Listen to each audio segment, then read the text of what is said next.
구약성경 열왕기상 18장 3절에서부터 15절까지입니다. 3절에서 15절까지 3절에서 15절 말씀까지 한 절씩 돌아가면서 읽겠습니다. 아합이 왕궁 맡은 자 오바댜를 불렀으니 이 오바댜는 여호와를 지극히 경외하는 자라.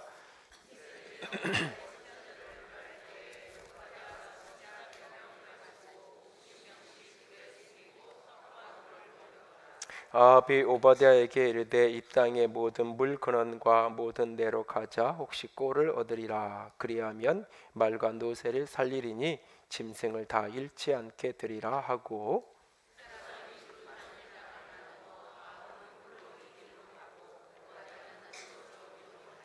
오바댜가 길에 있을 때에 엘리야가 그를 만난지라. 그가 알아보고 엎드려 말하되 내 주 엘리야여 당신이니까.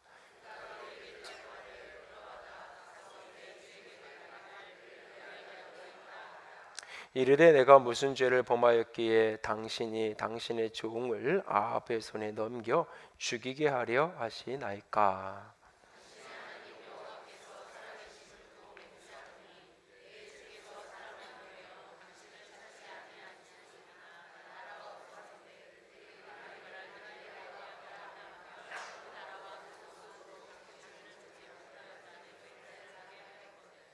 이제 당신의 말씀이 가서 내 주에게 말하기를 엘리야가 여기 있다 하라 하시나.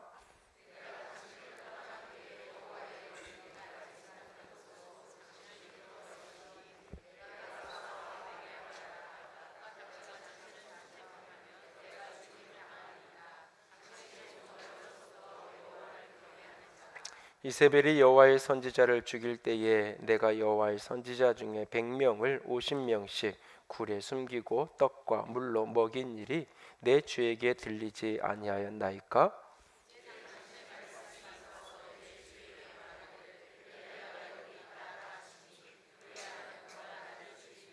함께 읽습니다. 엘리야가 이르되 내가 섬기는 만군의 여호와께서 살아계심을 두고 맹세하노니 내가 오늘 아합에게 보이리라. 아멘. 기도합니다. 영광의 하나님, 사랑의 하나님, 주의 음성 듣기 원합니다.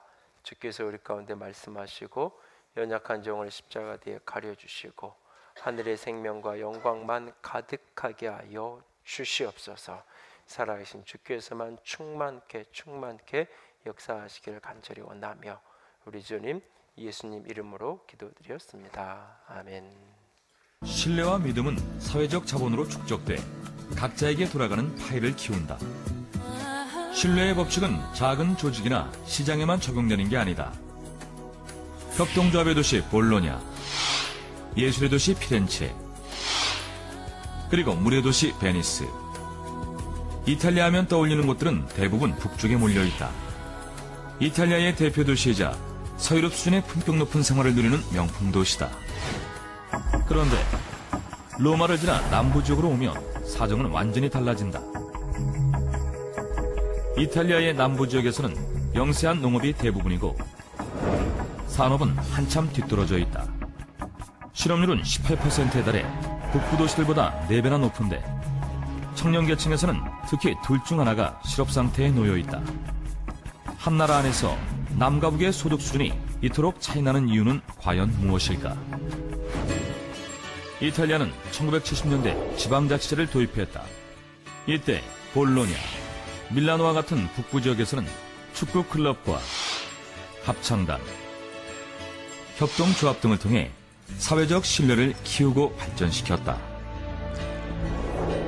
반면에 시칠리아 등 남부 지역에서는 마피아와 같은 전체주의적 지배에 굴복해 불법 청탁과 인맥, 로비가 횡행했다. 반대로 경찰이나 법원과 같은 공적 기관에 대한 신뢰는 땅에 떨어져 마피아가 더욱 활개치는 결과를 낳았다. 남부 경제 자립을 위한 정부 지원은 마피아에 의해 무용지물이 됐고 고용시장 역시 마피아 인맥이 장악해 남부도시의 청년 실업률은 50%로 치솟았다. 그 결과 GDP의 22%를 지하경제로 채우게 된 이탈리아. 급기야 북부 지역을 기반으로 한 보수당에서는 남부 도시들의 재정 파탄과 범죄 양성을 비난하며 분리 독립까지 요구하고 나섰다. 전문가들은 이탈리아 남북 문제의 배경에 사회적 자본이 있다고 말한다. 사회적 자본이란 공동의 목표를 위해 협조하는 능력과 상호 신뢰의 힘을 말하는데, 세계은행의 연구에 의하면 한국가에서 창출하는 부의 80%가 이 사회적 자본에서 나온다고 한다. 사회적 자본, 신뢰의 차이가 남과 북의 엄청난 경제적 차이를 가져온 것이다. 가정과 직장에서 성공하고 싶은가? 그렇다면 전문가들은 다음에 4가지 사항을 체크해보라고 권한다. 진정으로 나를 배려해주는 사람이 있는가? 나를 사랑하는 사람이 있는가? 기꺼이 나를 도와줄 사람은 있는가? 그리고 비밀을 털어놓을 수 있는 사람은 있는가? 이 4가지 질문의 공통점은 신뢰다. 21세기 성공의 문을 여는 제3의 자본, 신뢰. 당신은 얼마나 가지고 있는가? 오래전에도 한번 나눴던 영상으로 오늘 함께 다시 한번 봤는데요. 여러분은 신뢰라는 자본을 얼마나 갖고 살아가고 있나요? 그리스도인들을 가리켜서 신자, 믿는 사람이라고 부릅니다.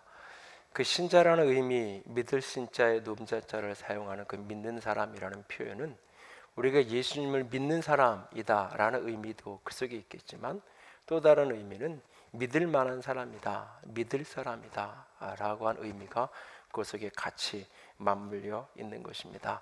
오늘 우리가 신자로서 믿을 사람 되는, 믿는 사람으로 끝나는 것이 아니라 다른 사람에게 저 사람은 믿을 사람이야, 믿을 만한 사람이야 라고 인정될 수 있는 그런 주의 사람들이었으면 좋겠습니다. 11월에 우리가 같이 나누는 그리스도의 품성은 신뢰성이라는 품성인데요, 정의를 같이 읽습니다. 하기로 한 일은 예기치 못한 희생이 따르더라도 끝까지 완수하는 것. 시편 15편 4절 다 같이 읽습니다. 그의 눈은 망령된 자를 멸시하며 여호와를 두려워하는 자들을 존대하며 그의 마음에 서운한 것은 해로울지라도 변하지 아니하며. 해로울지라도 변하지 아니하며. 그러니까 내가 하기로 한 일은 상황과 형편에 따라서 변덕스럽게 반응하는 것이 아니라 언제든지 그것을 끝까지 어떤 희생이 따르더라도 그것을 완수해내는 사람, 믿을 만한 사람, 믿을 사람이라고 표현을 하죠. 신뢰성을 영어 표현으로 보면 그 dependability라는 표현을 사용하고 있는데, 이게 결국은 이렇게 믿고 의지하게 만드는 능력. 그러니까 타인으로서 다른 사람으로 하여금 나를 신뢰하고 그래서 나에게 의지하도록 만들어낼 수 있는 능력. 그걸 이제 결국은 신뢰성이라는 표현을 사용하는데요. 여러분에게는 그런 능력을 갖고 있나요? 여러분의 가정에서 여러분의 자녀들에게 또는 배우자에게, 부모에게, 또는 교회 공동체 속에서, 여러분의 일터와 세상 속에서 여러분 곁에 있는 누군가에게 저 사람은 믿을 만한 사람이야, 저 사람이 어떤 일을 하겠다고 약속했으면, 저 사람에게 일을 맡기면 이 일은 해결될 거야 라고 하는 그런 신뢰감을 주는 사람인가요? 아니면 한없이 불안하고 언제 또 지금은 저렇게 좋다 그러고 하겠다 그러지만 언제 또 변덕을 부릴지 모르는 그런 사람으로 여러분은 여겨지고 있나요?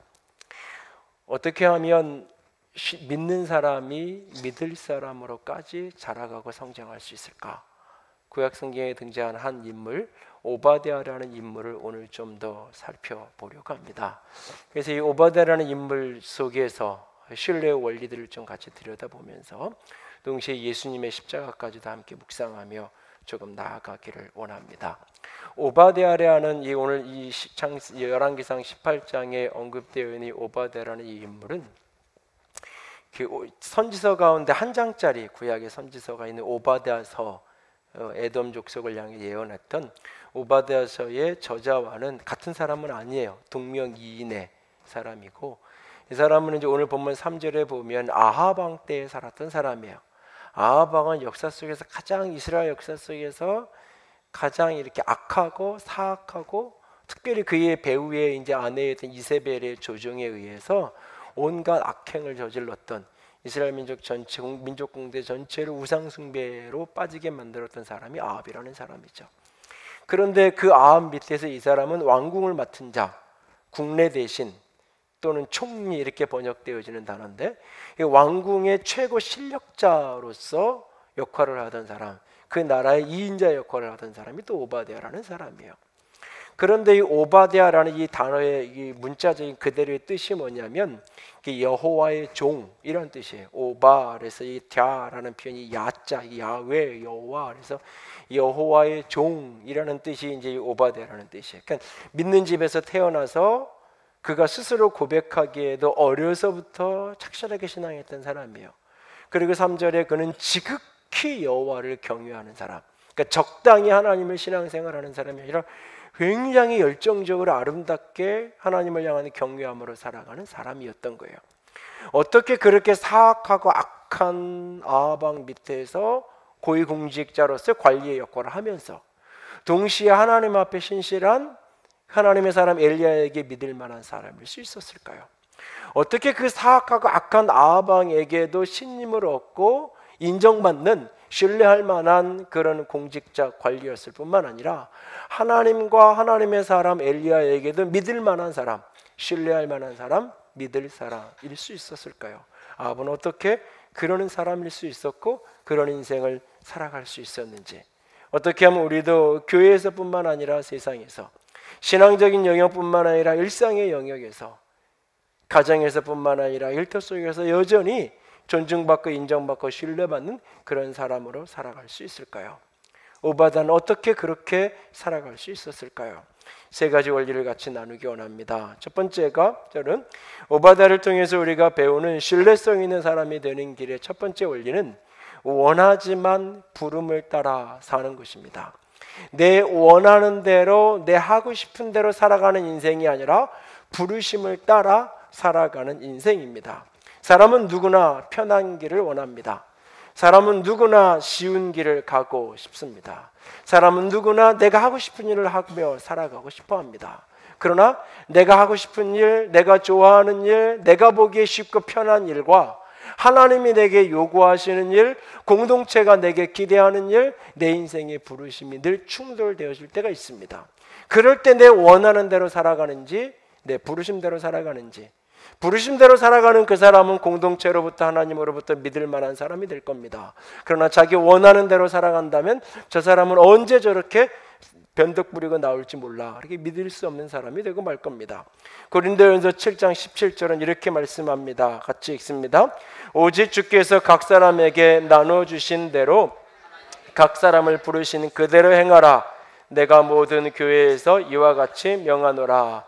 나를 부르심대로 행하라고 말씀하고 있습니다. 오늘 이 열왕기상 본문을 보면 본문 6절을 내려가 보면 본문 6절에 아합과 오바댜가 함께 길을 가다가 길이 이렇게 두 사람이 나눠져요. 그래서 성경에 보면 이 아합의 이 길로 가고 또 오바댜는 홀로 저 길로 갔다라고 말하고 있어요. 이것은 굉장히 상징적인 메시지예요. 그러니까 함께 있지만 오바댜 밑에 살아가지만 이 사람은 구별되게 사는 거예요. 악한 권력자 밑에 살아가지만 세속적인 어둠의 세상을 살아가지만 이 오바댜라는 사람은 그 속에서 빛의 인생을 살아가고 있는, 함께 걸어가지만 다른 길을 걸어가는 구별된 삶을 살아가는 그 모습을 대표적으로 보여주는데, 그게 4절과 5절에 조금 더 정확하게 설명이 돼요. 4절에 보면 오바댜라는 사람을 설명하면서 한 가지 일화를 설명을 하죠.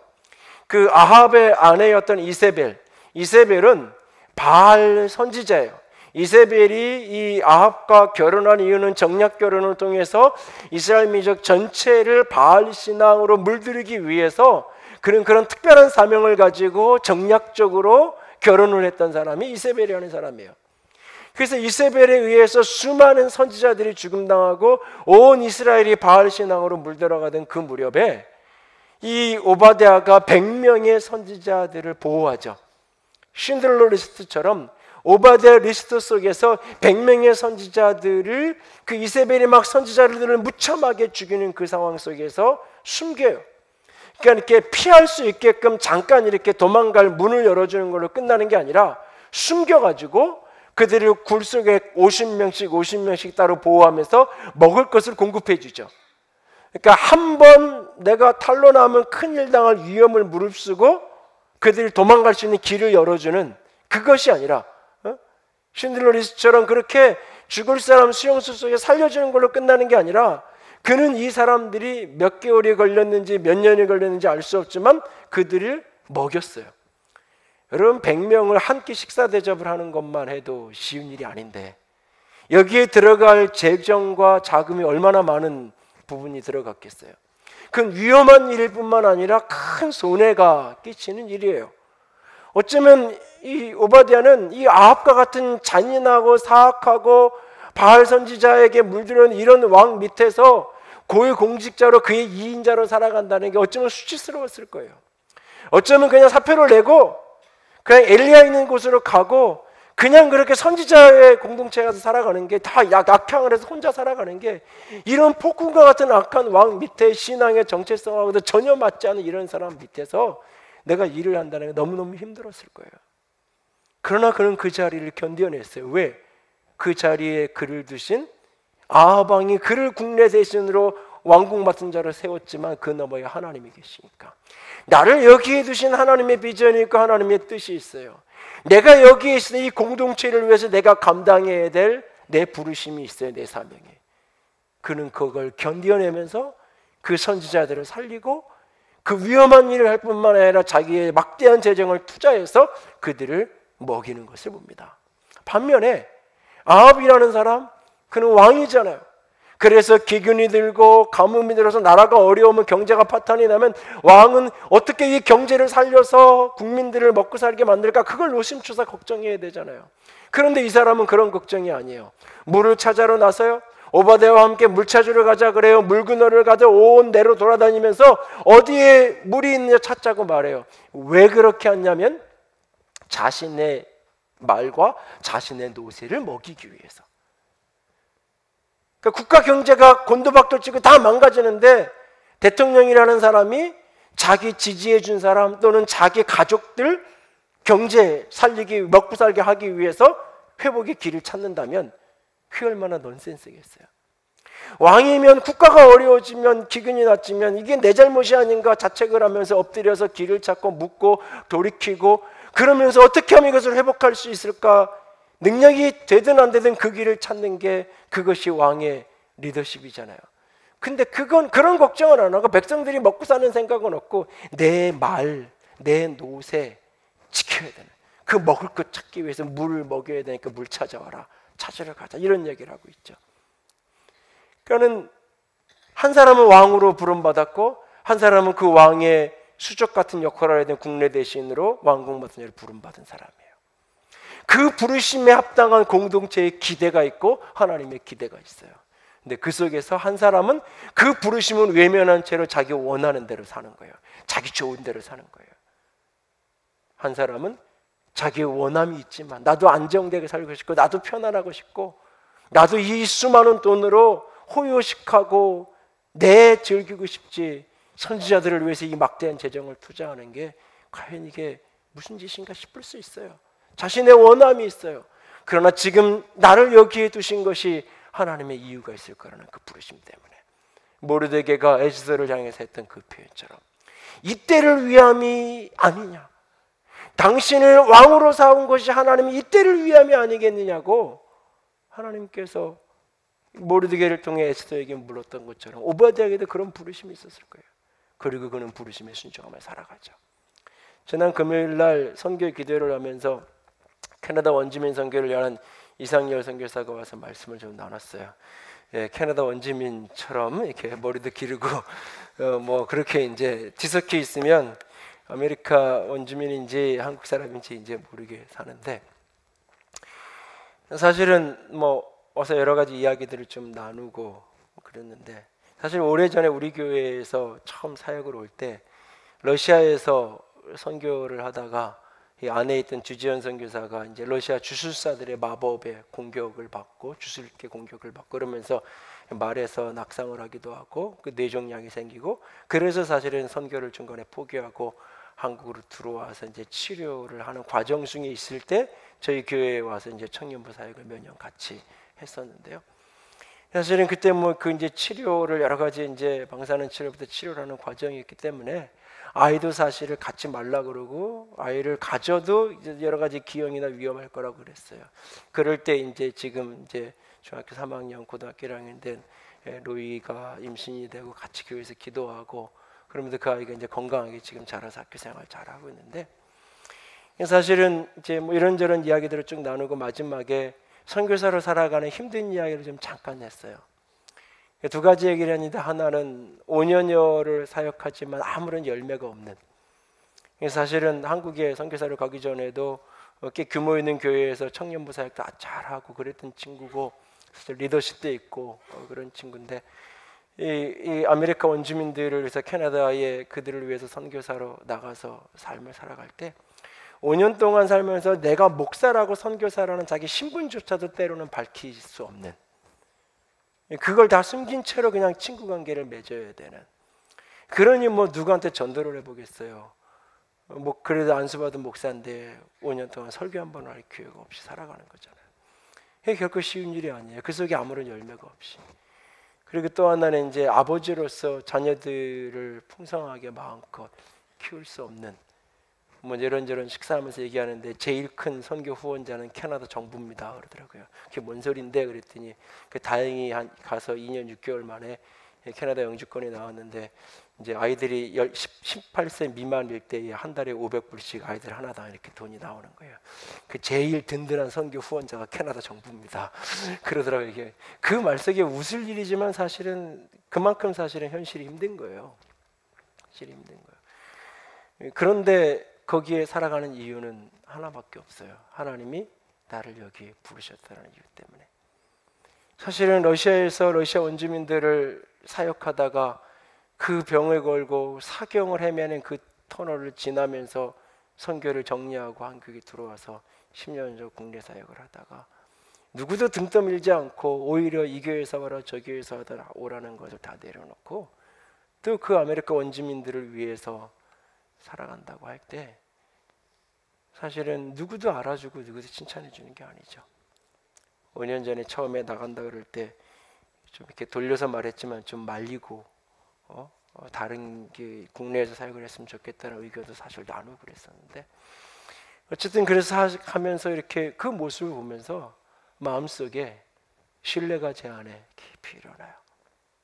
저랑 어떤 부분에서 다른 부분도 있지만 그럼에도 불구하고 그래서 이제 교회에서 같이 선교를 쭉 좀 계속 알고 기도는 했지만 조금 더 적극적으로 같이 동력도 하고 선교도 하고 그래야 되겠다 싶어서 이번에 이제 처음 교회에 와서 말씀을 나누라고 그리고 이제 강단에 세운 건 처음이었는데요.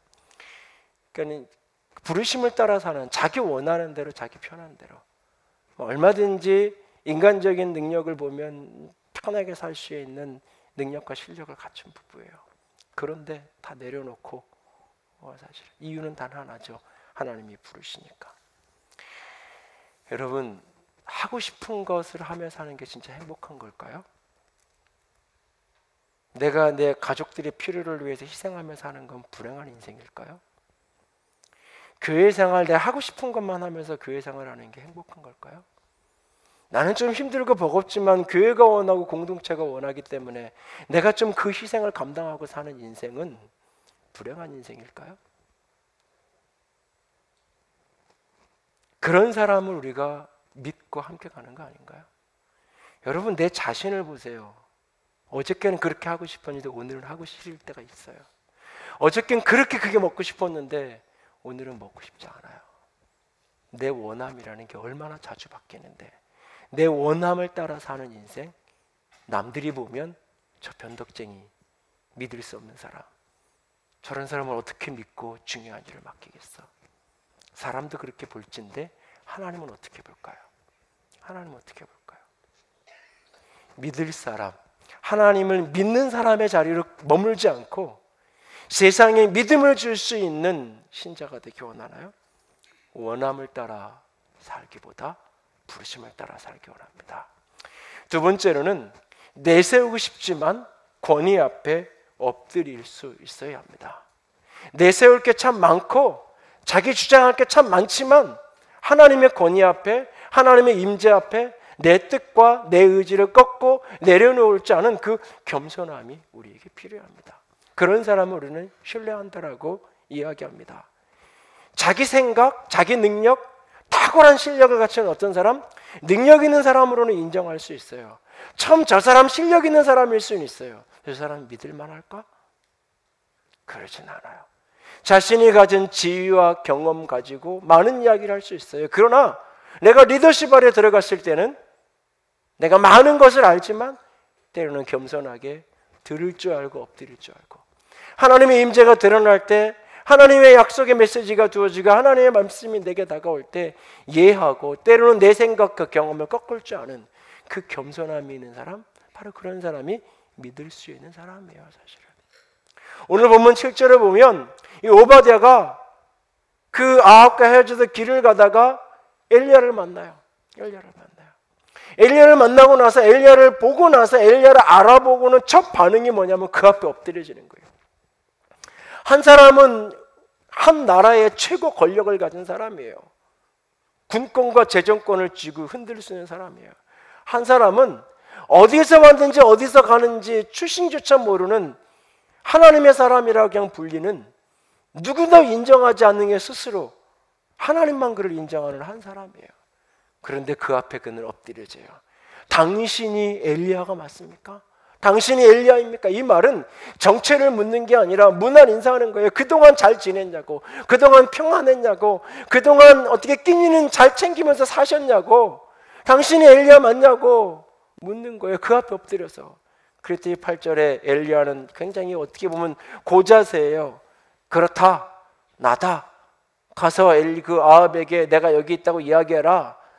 사실은 굉장히 메마르고 건조한 태도로 반응을 해요. 그래도 내가 지위가 있는데, 그래도 내가 이 능력, 이만한 위치가 있는데 내가 이렇게 겸손하게 엎드리고 그러면 아무리 하나님의 사람이지만 나를 인정해 줘야 되고, 나부터 이렇게 세워놓고 그래야지 어떻게 저럴 수 있을까? 어쩌면 그럴 수 있어요. 근데 오바댜는 그렇지 않아요. 자신에게 하는 세속의 권력 아무런 의미가 없다는 거예요. 9절과 14절에 그는 나는 당신의 종이라고 표현을 해요. 나는 당신의 종이라고. 하나님의 종일 뿐만 아니라 나는 엘리야 당신의 종이라고 엘리야 앞에 부복하며 엎드려서 그는 그렇게 말하고 있어요. 하나님의 세우신 권위, 하나님의 임재 앞에 그는 그렇게 엎드릴 줄 아는 사람이에요. 반면에 오바댜는 어떤가요? 아니, 반면에 아합은 어떤가요? 본문에 읽지 않았지만 뒷부분에 보면 결국은 아합과 엘리야가 만나요. 만나자마자 아합은 엘리야에게 뭐라 그러냐면 17절에 보면 너는 이스라엘을 괴롭게 하는 자요. 이스라엘을 괴롭게 하는 자요. 지금 이스라엘이 기근이 들고 비가 오지 않는 이유가 뭐 때문이에요? 우상 숭배했기 때문이에요. 이세벨 때문이고 아합 자신 때문이에요. 국가적인 위기를 닥쳤을 때에 되돌아보고 회개하고 돌이킬 줄 모르고 탓하고 책임 전가하고 원망만 하는 거예요. 하나님의 권위 앞에서도 원망하고 책임 전가하고 저 이스라엘을 괴롭게 하는 자라고 욕만 할 뿐이에요. 그런데 오바댜는 그렇게 하지 않아요. 그 앞에 부복하여 엎드려져 있는 것을 보죠. 여러분은 오바댜의 길을 걸어가고 있나요? 아합의 길을 걸어가고 있나요? 하나님의 권위 앞에, 하나님의 임재 앞에 엎드리는 겸손함이 있나요? 아니면 책임 전가하고 탓하며 내가 가진 세상의 권력, 내가 가진 세상의 부, 내가 가진 힘, 그것이 어떤 것이든지 그것을 내세우고 그것으로 무엇인가 주장하고 그것을 알아주지 않는다고, 그것을 인정해 주지 않는다고 오늘도 탓하고 원망하며 힘겨워하며 살아가고 있나요? 그런 사람은 믿을 만한 사람일 수 없어요. 제가 설교 시간에 몇 번 소개하지만 남서울교회, 남서울은혜교회에서 은퇴하신 홍종일 목사님은 제 마음속에 큰 그 어른 중에 하나로 제 마음에 늘 남아있어요. 특별히 신뢰할 수 있는 목회자라고 할 때 제 마음속에 큰 그림으로 어른으로 있는 분 중에 한 분이에요. 이분이 목사 안수를 받기 전날 목사 안수를 이제 받아야 되는데 그게 이제 두렵고 떨려서 밤잠을 못 자는데 평생을 장로님으로 수많은 목회자를 섬겼고 그 구형제의 대부분이 목사, 장로, 권사인 그 자녀들을 이렇게 키워가셨던 그 아버님이 잠을 못 자는 아들을 보고는 내일 목사 안수를 받아야 되는데 부르는 거예요. 잠이 안 오냐고. 이런저런 이야기를 나누다가 아들에게 부탁하는 거예요. 내가 수많은 목사님들을 봤는데 그리고 섬겼는데 목사님들이 못하는 게 있더라. 뭔데요? 고맙다는 말, 감사하다는 말 잘 못하고 잘못했습니다, 죄송합니다라는 말 잘 못하더라. 그 두 말만 했어도 고생하지 않았어요. 그 말 한마디만 했어도 교회가 깨지지 않았어요. 그 말 한마디만 했으면 쫓겨나지 않았을 분들이 참 많은데 참 목사님들이 그걸 못하더라. 너는 그러지 말아라. 늘 감사하다는 말, 고맙다는 말 할 수 있는, 잘못했을 때 잘못했다고 인정하고 돌이킬 수 있는 그런 사람이 되라. 그런 목사가 되라고. 여러분, 겸손하다는 것, 권위 앞에 엎드린다는 것, 바로 그거예요. 내가 성공했을 때, 성취했을 때, 무엇인가를 이루었을 때에 감사할 줄 아는 사람. 하나님 덕에 내가 여기까지 왔습니다. 그리고 당신 덕분에 내가 잘나서 여기까지 온 게 아니라 나를 알아봐주고 나를 이 자리에 써준 사장님, 당신 때문에 내가 이만큼 클 수 있었습니다.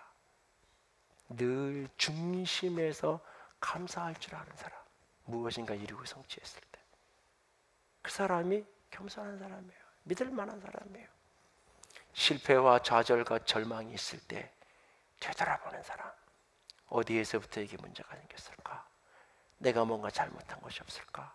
자신을 되돌아보고 잘못한 것은 교정하고 인정하고 돌이킬 줄 아는 사람. 그리고 도와주세요, 나 좀 도와주세요 라고 말할 줄 아는 사람. 그 사람이 겸손한 사람이에요. 그 사람이 믿을 만한 사람이에요. 여러분, 직장이나 어디에서 내가 밑에 사람들을 둔다고 말하면 실수하지 않는 사람, 잘못하지 않는 사람을 여러분이 믿고 쓰나요? 아니에요. 실수할 수 있어요. 잘못할 수 있어요.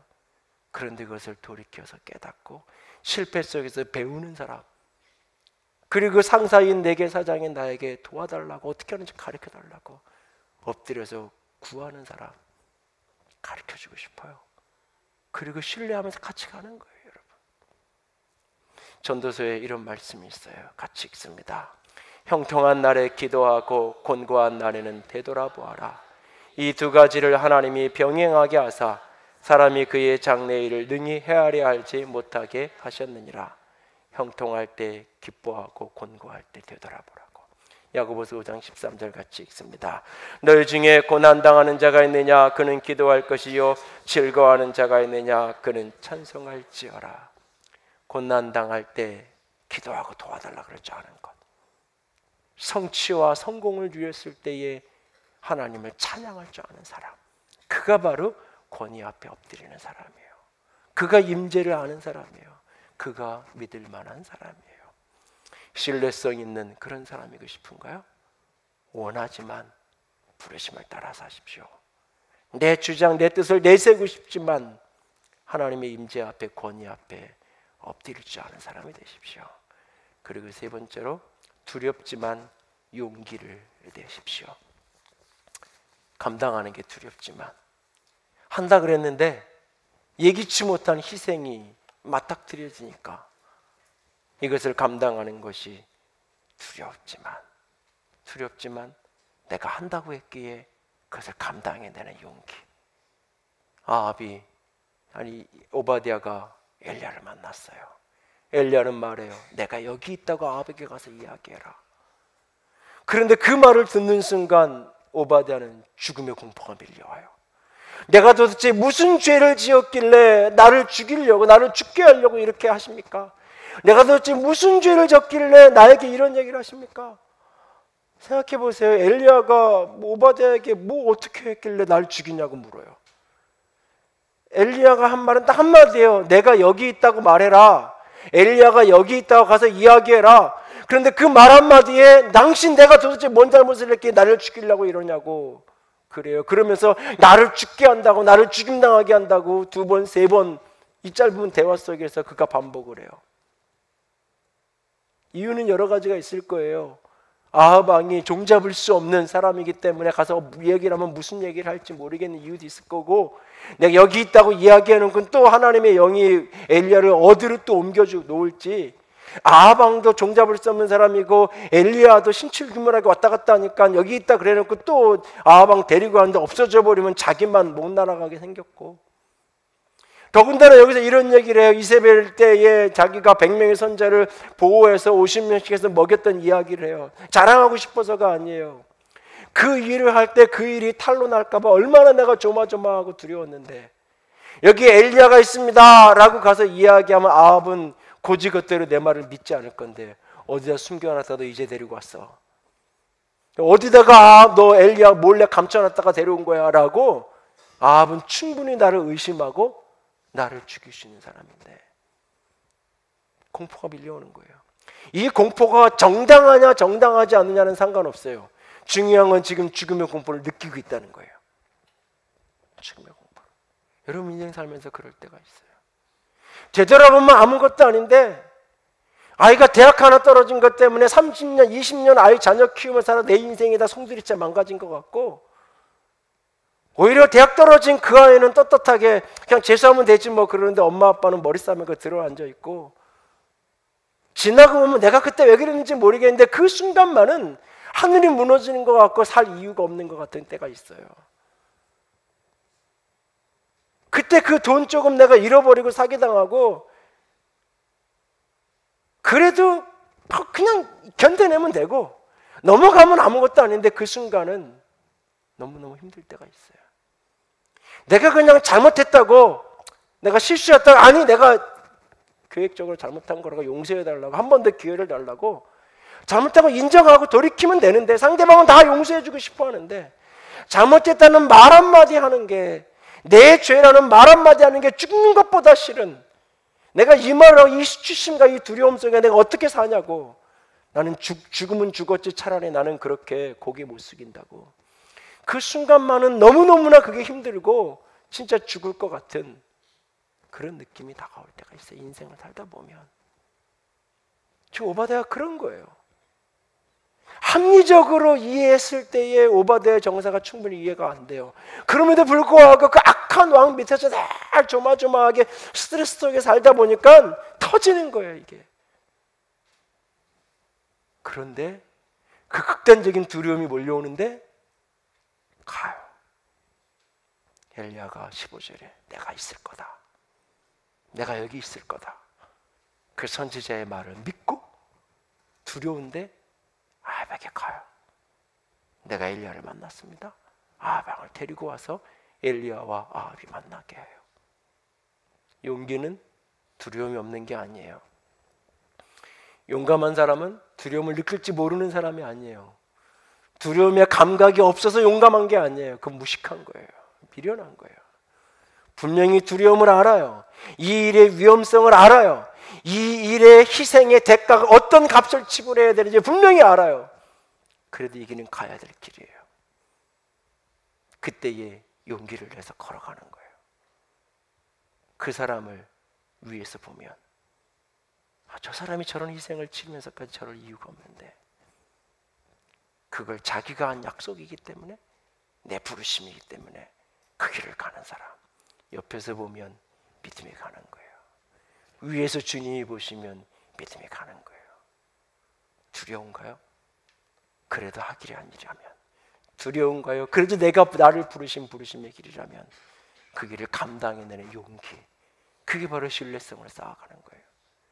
예수님의 십자가의 죽음 그 앞에서 아리마대 요셉이 예수님의 시신을 달라고 두려워서 숨었던 그가 시신을 달라고 빌라도에게 찾아갔던 것처럼, 두려웠던 그날 다윗이 군급하고 너무너무 다급하고 두려웠던 그날에 하나님을 힘입어 용기를 냈던 것처럼, 여러분이 두렵지만 용기를 내어 부르심을 따르는 믿을 만한 사람, 신실한 사람이 될 수 있기를 원합니다.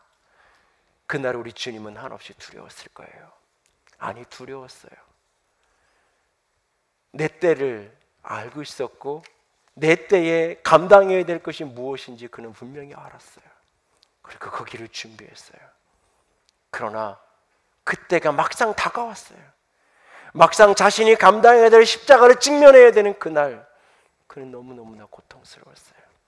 그 극단적 스트레스가 얼마나 강했는지 이 모세 혈관이 다 터지면서 땀샘으로 핏방울이 맺히는 것처럼 땀방울이 송송 맺혀야 되는 그 자리에 핏방울이 맺힐 정도로 극단적 스트레스 상황 속에 그가 죽음의 공포가 밀려와요. 내 마음이 심히 고민이 되고 죽게 생겼다라고 이야기해요. 그는 원해요. 내가 원하는 게 있어요. 십자가 없이 인류를 구원하고 싶어요. 십자가 아닌 다른 길로 인류를 구원하고 싶어요. 내 하고 싶은 게 있어요. 십자가를 피하고 싶어요. 자기 주장을 마음껏 할 수 있어요. 12영이 더 되는 천군 천사를 내 마음대로 부를 수 있어요. 그저 로마의 군병을 다 쓸어버릴 수 있고 자신은 위대한 영웅이 되어서 십자가를 영웅적으로 내려올 수 있었어요. 내세울 수 있었고 그럴 만한 능력이 힘이 있었어요. 그는. 그러나 내 부르심은 그게 아니에요. 그러나 하늘아버지가 내게 맡긴 사명은 그게 아니에요. 주님의 뜻은, 아버지의 뜻은 그게 아니에요. 그 앞에 부복하여 엎드려서 내 뜻을 꺾는 거예요. 그 부르심을 따라 십자가의 길을 두렵지만 가는 거예요. 그리고 하늘아버지는 눈물과 함께 당신의 천사들을 동원해서 그 아들을 지키시고 주의 성령이 함께 보호하시고 3일의 어두운 감옥을 넘어 부활의 영광으로 그를 일으켜 세우는 거예요. 그리고 우리는 그 예수님을 믿으며 살아가요. 믿을 만한 분으로, 신뢰할 만한 분으로, 신실한 분으로 우리가 예수를 믿으며 살아가요. 왜? 그분은 자기 원하는 대로 산 분이 아니에요. 하나님의 부심을 따라서 자기 하고 싶은 대로 자기 주장을 내세운 게 아니에요. 하나님의 뜻 앞에 엎드려져서 두렵지만 십자가의 길을 그렇게 걸어가신 그 예수님, 믿을 만한 신실한 나의 예수님, 그 예수님을 믿으며 살아가는 사람들이 신자인 우리들이에요. 우리들. 그런데 여러분은, 나는, 우리는 가정에서, 교회에서, 그리고 여러분의 일터 속에서, 이 세상에서 믿는 사람을 넘어서서 믿을 사람, 믿을 만한 사람, 신뢰할 만한 사람으로 살아가고 계신가요? 우리 자신을 다시 한번 돌아볼 수 있기를 원합니다. 주의 떡과 잔을 나누는 성찬의 예식을 이어갈 겁니다. 이 떡과 잔을 받으면서 여러분들이 다시 한번 마음에 오늘 말씀을 깊이 묵상할 수 있기 원합니다.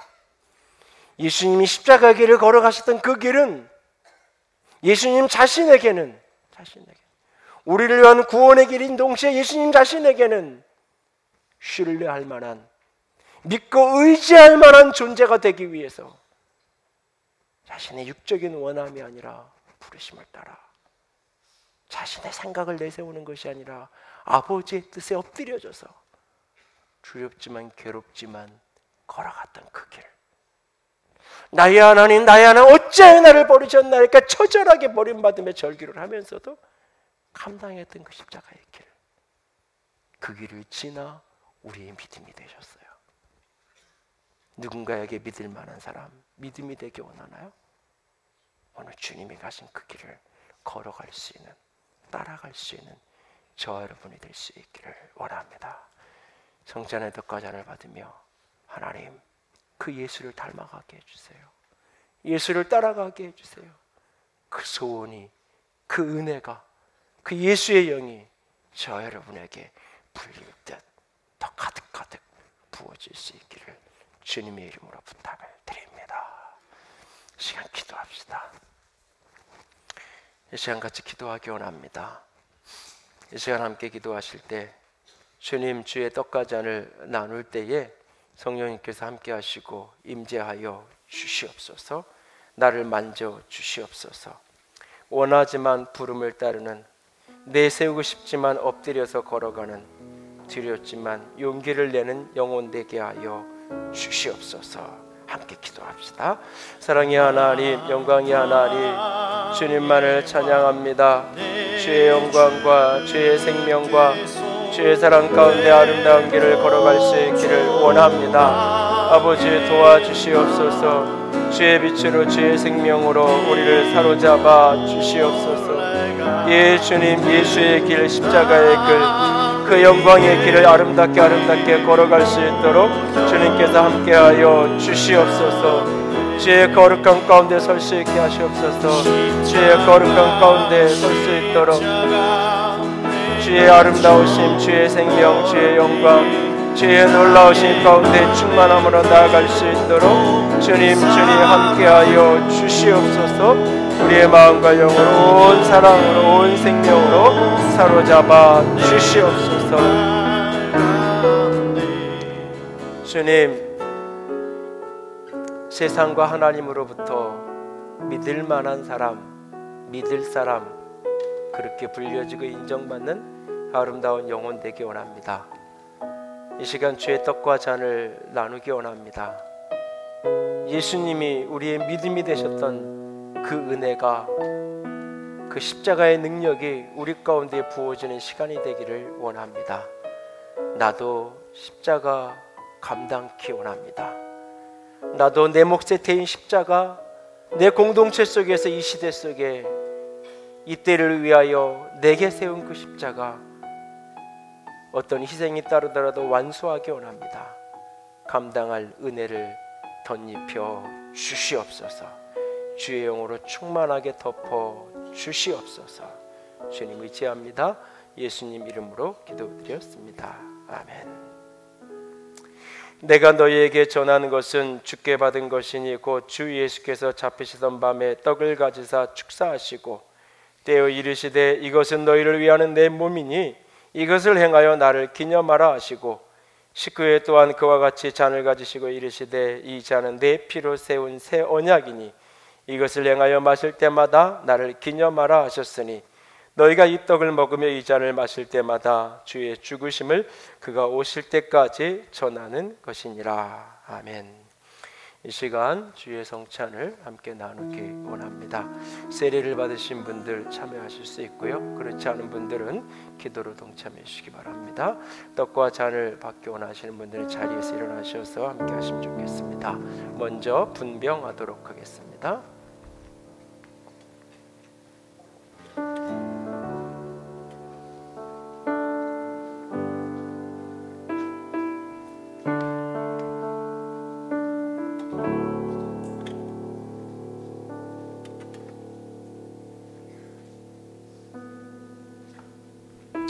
기도합니다. 그들이 먹을 때 예수께서 떡을 가지사 축복하시고 떼어 제자들에게 주시며 이르시되 받아서 먹으라 이것은 내 몸이니라 하시고 주님 주의 몸을 받습니다. 내 안에 생명이 되게 하여 주시옵소서. 우리를 일으켜 세워 주시옵소서. 예수님 이름으로 기도드렸습니다. 아멘.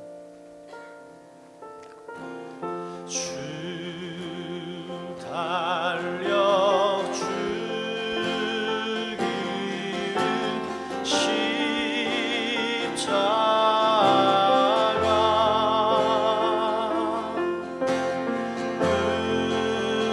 우리가 생각할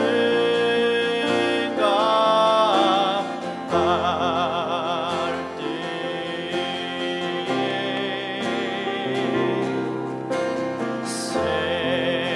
세상에 속한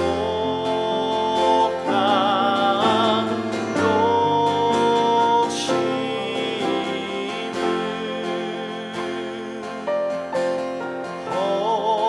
헛된 줄 알고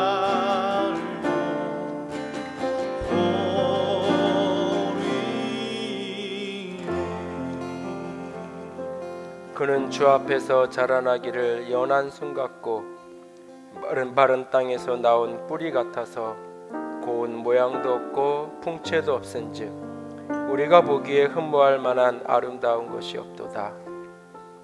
그는 멸시를 받아 사람들에게 버림받았으며 간고를 많이 겪었으며 질고를 아는 자라. 마치 사람들이 그에게서 얼굴을 가리는 것 같이 멸시를 당하였고 우리도 그를 귀히 여기지 아니하였도다. 그는 실로 우리의 질고를 지고 우리의 슬픔을 당하였거늘 우리는 생각하기를 그는 징벌을 받아 하나님께 맞으며 고난을 당한다 하였노라. 그가 찔림은 우리의 허물 때문이요 그가 상함은 우리의 죄악 때문이라.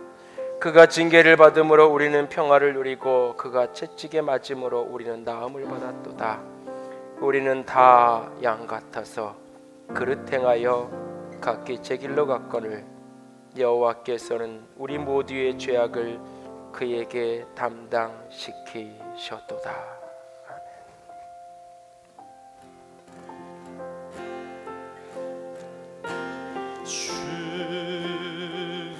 죽으신 구주 밖에는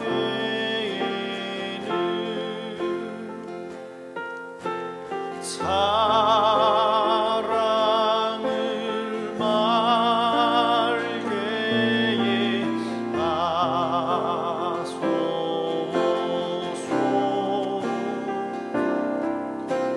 보혈의 공로로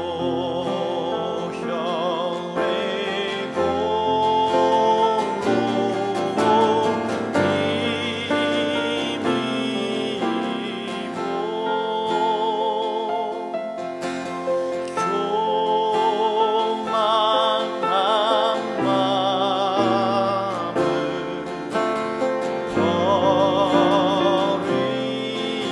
버리네. 못 박힌 손만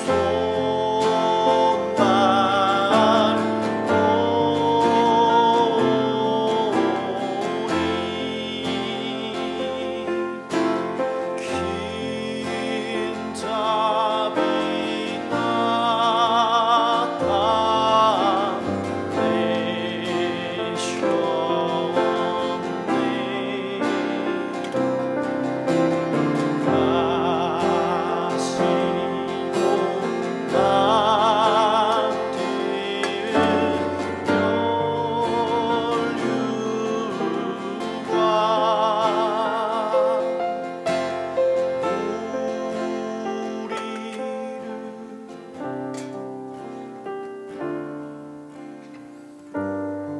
혹시 떡을 받지 못하신 분이 계신가요? 이 시간에 분잔하도록 하겠습니다.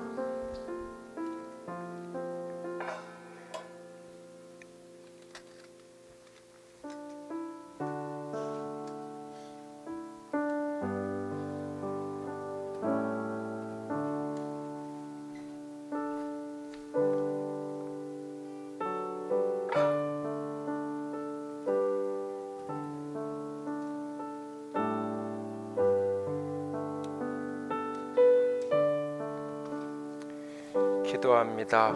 또 잔을 가지사 감사 기도하시고 그들에게 주시며 이르시되 너희가 다 이것을 마시라.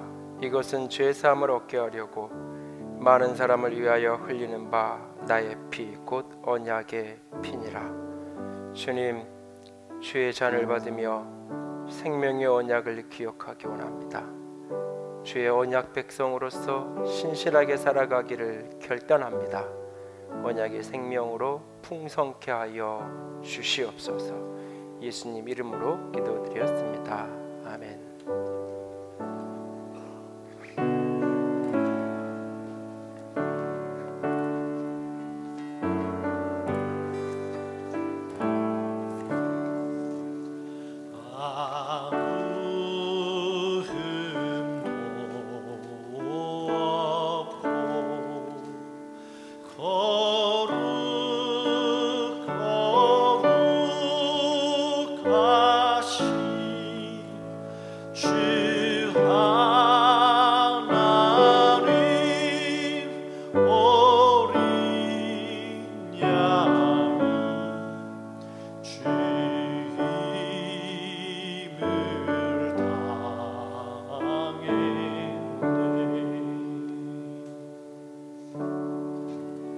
여호와는 나의 목자시니 내게 부족함이 없으리로다. 그가 나를 푸른 불밭에 누이시며 쉴만한 물가로 인도하시는도다. 내 영혼을 소생시키시고 자기 이름을 위하여 의의 길로 인도하시는도다. 내가 사망의 음침한 골짜기로 다닐지라도 해를 두려워하지 않을 것은 주께서 나와 함께 하심이라. 주의 지팡이와 막대기가 나를 안위하시나이다. 주께서 내 원수의 목전에서 내게 상을 차려주시고 기름으로 내 머리에 부으셨으니 내 잔이 넘치나이다. 내 평생의 선하심과 인자하심이 반드시 나를 따르리니 내가 여호와의 집에 영원히 살리로다. 땅과 거기에 충만한 것과 세계와 그 가운데에 사는 자들은 다 여호와의 것이로다. 여호와께서 그 터를 바다 위에 세우심이여 강들 위에 건설하셨도다. 여호와의 산에 오를 자가 누구며 그의 거룩한 곳에 설 자가 누구인가?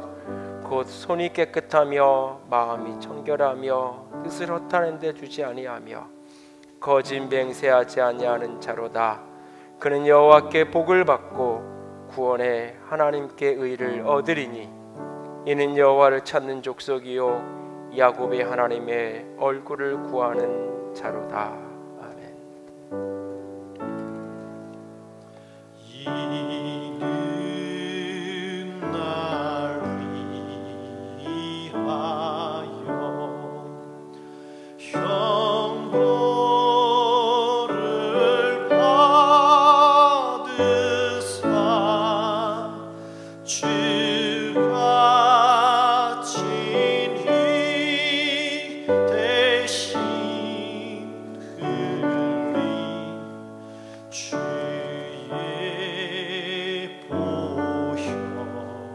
보혈일세. 이는 주가 지금 나에게 주시는 영생하는 양식이요 마시는 잔일세. 심히 사모하는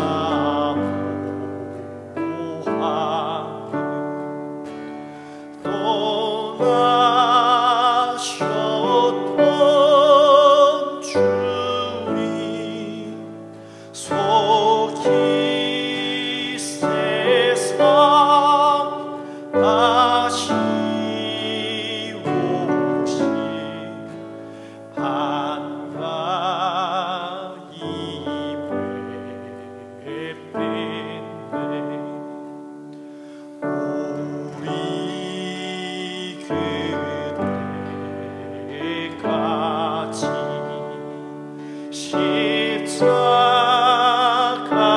십자가를 지고 주의 자비 함과 은혜 널리 전하세.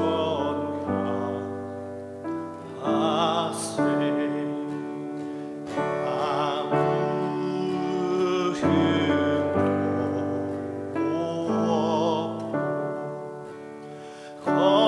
없고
혹시 잔을 받지 못하신 분 계신가요?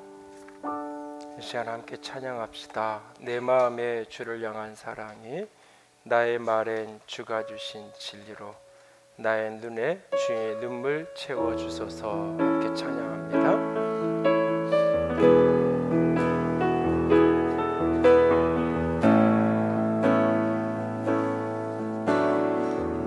마음에 주를 향한 사랑이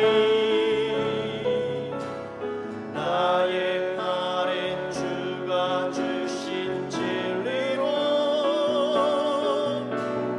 나의 눈에 주의 눈물 채워주소서.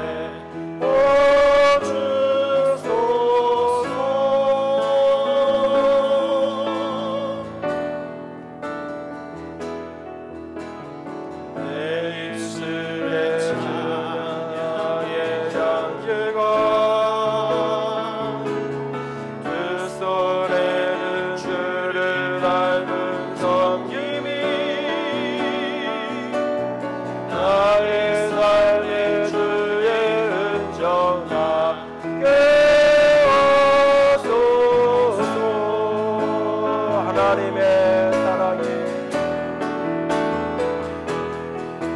하나님의 사랑이 영원히 함께하리. 십자가의 길을 걷는 자에게 순교자의 삶을 사는 이에게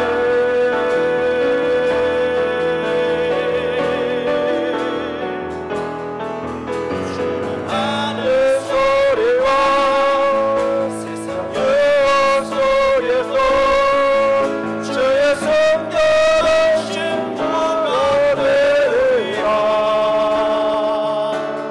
내 생명 주님께 드리. 한 번 더 고백합니다. 하나님의 사랑이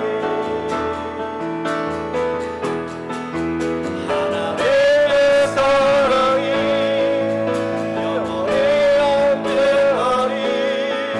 십자가의 길을 걷는 자에게 예 주님 그렇게 순교자의 십자가의 길을 걸어가는 사람 되게 하시옵소서.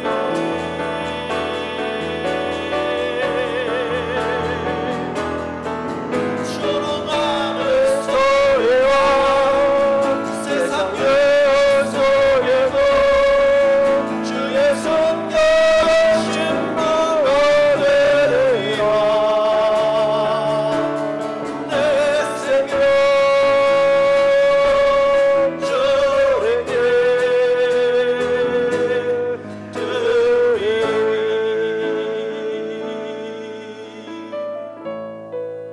드리.